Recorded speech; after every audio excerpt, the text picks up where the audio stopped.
जबरदस्ती जबरदस्ती हमको परिक्रमा में लेके जाते थे, परिक्रमा में, चलो परिक्रमा, चलो परिक्रमा में।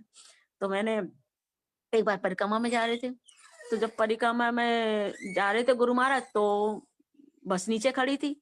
मम्मी को जाना, तो मुझे जाना नहीं था परिक्रमा। हम तो जब कार्तिक महीने में दामोदर पाठ होता था ना, तो पाठ सुनने जाते थे और पाठ सुन के घर पे आ जाते थे। गुरुदेव दामोदर अष्टक आते थे, वो अष्टक गाते थे, पाठ सुन घर पे आ जाते थे। तो मम्मी को जाना था परिक्रमा में, और महाराज जी मेरे से बोले, तू चल, तू चल। मैंने कही, नहीं महाराज जी मैं नहीं जाऊंगी। बोले, क्यों, क्यों नहीं जाएगी? मैंने कही, महाराज जी मैं पिताजी से पूछ के नहीं आई, पिताजी मेरे को डांटेंगे। मेरे पिताजी के पहले गुस्सा बहुत तेज था, अब तो बिल्कुल नरम हो गए, बिल्कुल नरम, तो बिल्कुल गुस्सा नाम ही नहीं है उनके अंदर, गुस्से नाम की चीज ही नहीं है। तो बोले, चल तू मेरे साथ में। तो मेरे पिताजी ने मारा था मेरे को, मैं छोटी तो थी, बच्ची थी। पिताजी ने मारा, तो फिर कह रहे, पिताजी देखो मारेंगे ना, तो ते उस मार को मैं अपनी पीठ पे खा लूंगा, मैं खा लूंगा, तो तू चल। मैं क्या करूं? मैं तो बिल्कुल असमंजस में पड़ गई, मैं क्या करूं? पिताजी की तरफ देखूं या गुरुजी की बात को मानूं, क्या करूं? तब मैंने पिताजी की मार को छोड़ दिया। मैं मारी तो मारेंगे तो सही, कोई बात नहीं, थोड़ी डंडे खा लूंगी, कोई बात नहीं, मार खा लूंगी, चल जल्दी आती हूँ।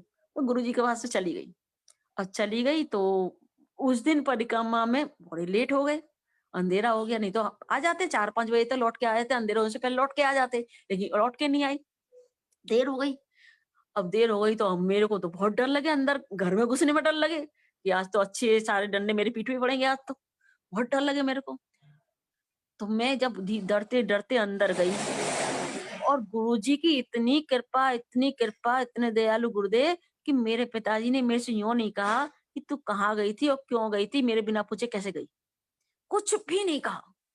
मेरी दादी मेरी दादी थी उस समय, मेरी दादी पराठे सेक रही थी, शाम के टाइम पराठे सेक रही थी वो, तो उसका 7 साढ़े 7 का टाइम था। वो पराठे सेक रही थी, और मेरे से ये कहा था, बस आ तू खाना खा ले।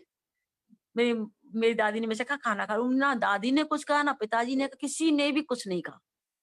तो जबरदस्ती कैसे हमको, जबरदस्त हम तो देखो, भक्ति मैं भक्ति करना नहीं चाहती, भजन करना चाहती, लेकिन गुरु महाराज कैसे हमको जबरदस्ती चोटी पकड़ के खींच खींच के हमको सेवा में लगाते हैं, और भजन में लगाते हैं, भक्ति में लगाते हैं, परिक्रमा में लेके जाते हैं।